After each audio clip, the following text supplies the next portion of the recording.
In the name of Allah, who is the most beneficent and merciful. This is Mr. Rehanul हक. तो viewers, आज हम that को as a relative pronoun को discuss करने जा रहे हैं. डैट को डिस्कस करने से पहले हम इसके बारे में ये पढ़ेंगे कि इसको यूज कहाँ पर किया जाता है. व्यूअर्स, इसको यूज किया जाता है for people, for animals and for things. तो व्यूअर्स, हु को भी हम फॉर पीपल यूज करते हैं, लेकिन जहां पर हु और डैट को यूज करना हो फॉर पीपल तो हम प्रेफर करेंगे हु को किस पर, डैट पर. यानी कि हु को हम यूज करेंगे, डैट को यूज नहीं करेंगे. तो बढ़ते हैं वीडियो की तरफ. डैट को एज अ रिलेटिव प्रोनाउन के तौर पर डिस्कस करेंगे, उसके फंक्शंस के साथ, उसके डिफरेंट केसेस के साथ. Use of that and its functions. The word that is a relative pronoun used to refer to people. लोगों के लिए इसको यूज किया जाता है, एनिमल्स और थिंग्स और चीजों के लिए. तो व्यूअर्स, जिस तरह हमने हु के सब्जेक्टिव केस, उसके बाद उसके पोजेसिव केस और उसके ऑब्जेक्टिव केस को डिस्कस किया, विच के सब्जेक्टिव, पोजेसिव और ऑब्जेक्टिव केस को डिस्कस किया, इसी तरह डैट के भी हम जो 3 केसेस हैं उन तीनों को डिस्कस करेंगे. तो viewers, use of that as a subjective case. Example है, the boy that plays cricket is my friend. तो व्यूअर्स, इसको देखते हैं एग्जाम्पल को कि ये जो डैट है यहां पर viewers as a subjective case के तौर पर यूज किया है. The boy that plays cricket, यहां से यहां तक व्यूअर्स नंबर 1 पर ये आपकी एडजेक्टिव क्लॉज है. क्यों? क्योंकि ये आपके नाउन को क्वालिफाई कर रही है. ठीक हो गया. तो पहले हम इसको ये देखते हैं कि ये सब्जेक्टिव केस के तौर पर इसको कैसे यूज किया गया. The boy that plays cricket, लड़का जो कि क्रिकेट खेलता है, इज माई फ्रेंड, मेरा दोस्त है. यहां पर जो डैट है वो यूज किया गया है व्यूअर्स बॉय के लिए, और बॉय आपका क्या है, सब्जेक्ट. तो यहां पर बॉय सब्जेक्ट है और that is use here as a subjective case. ठीक है viewers, as a subjective case के तौर पर इसको यूज किया गया है. तो यहां पर डैट के 3 फंक्शन है व्यूअर्स. ये रिलेटिव प्रोनाउन के तौर पर भी फंक्शन परफॉर्म कर रहा है, ये आपका एडजेक्टिव क्लॉज के तौर पर भी फंक्शन परफॉर्म कर रहा है, और तीसरे नंबर पर ये सब ऑर्डिनेट कंजंक्शन के तौर पर भी फंक्शन परफॉर्म कर रहा है. ठीक हो गया. यहां पर ये जो डैट है व्यूअर्स, ये एज अ सब्जेक्टिव केस के तौर पर यूज हुआ है. क्यों? क्योंकि ये नाउन जो है उसके लिए यूज हुआ है. नाउन कौन सा? बॉय. और ये एडजेक्टिव क्लॉज इसलिए है क्योंकि ये नाउन को क्वालिफाई कर रहा है, मीन बॉय को. तो दूसरे की तरफ बढ़ते हैं. Case number 2, use of whose as a possessive case. That का ही जो सेकंड केस है व्यूअर्स, उसकी पोजेशन को शो करने के लिए हम हुज को यूज करते हैं. तो देखते हैं एग्जाम्पल को. The student whose book is lost is crying. तो व्यूअर्स, ये यहां पर स्टूडेंट की पोजेशन के लिए हुज को यूज किया गया है. हुआ किसके लिए है? नाउन के लिए. लेकिन यहां पर ये सब्जेक्ट के लिए यूज नहीं हुआ हुज. ये किसके लिए यूज हुआ है? नाउन की पोजेशन को शो करने के लिए. The student whose book is lost, यानी कि तालिबे इल्म जिसकी किताब गुम हुई, जिसकी किताब. ठीक है, ये जो जिसकी किताब है ये पोजेशन को शो कर रहा है. इज क्राइंग, वो रो रहा है.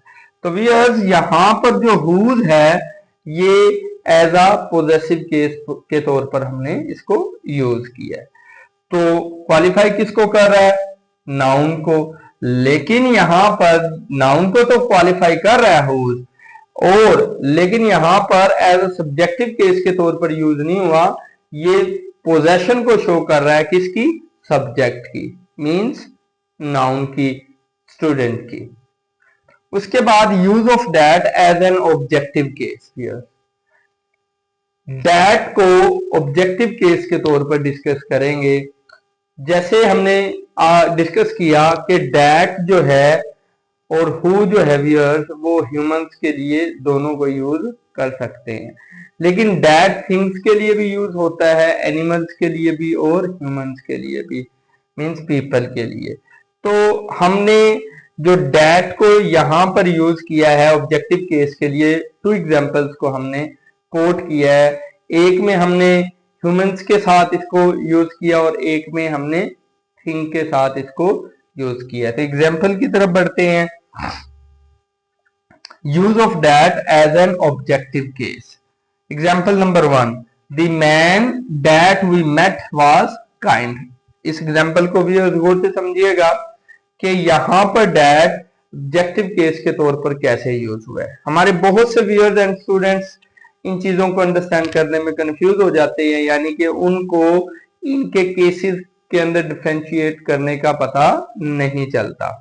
बाकी इंशाल्लाह आज इस वीडियो में ये बात जो है वो क्लियर हो चुकी होगी मेरे व्यूअर्स एंड स्टूडेंट्स को, और बाकी ऑब्जेक्टिव केस भी ये मजीद क्लियर हो जाएगा। The man that we met. अच्छा, अब ये देखिएगा कि जो दैट है ये हुआ तो मैन के लिए ही है, लेकिन यहां पर मैन जो है ये सब्जेक्ट नहीं है, यहां पर मैन ऑब्जेक्टिव केस है। ऑब्जेक्टिव केस कैसे है ये मैं अभी बताता हूं आपको।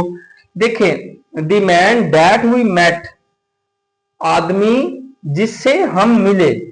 अब ये वी जो है व्यूअर, जिससे हम मिले,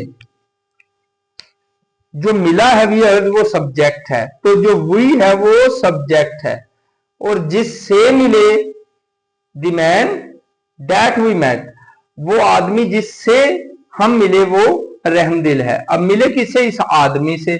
अच्छा, अब जिससे मिले हैं वो आपका ऑब्जेक्ट है व्यूअर, ओ से इसको इंडिकेट करते हैं, और जो मिले हैं वो सब्जेक्ट है। तो दैट यहां पर मैन के लिए यूज हुआ है, और मैन आपका क्या है यहां पर? ऑब्जेक्ट है, क्योंकि आप इससे मिले हैं। मिले कौन है? हम।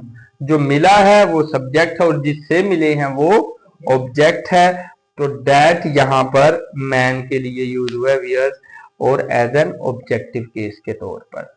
यहां पर हमने इसकी एग्जांपल दी फॉर ह्यूमंस।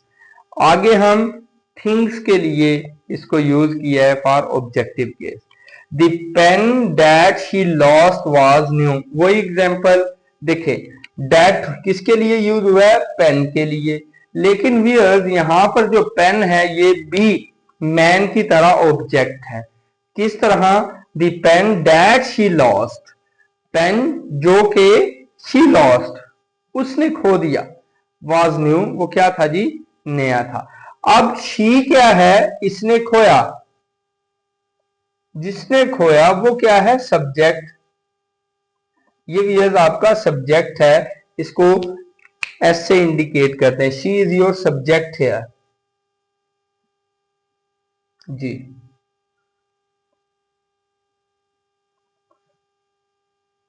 और हुआ कि क्या गुम है जी?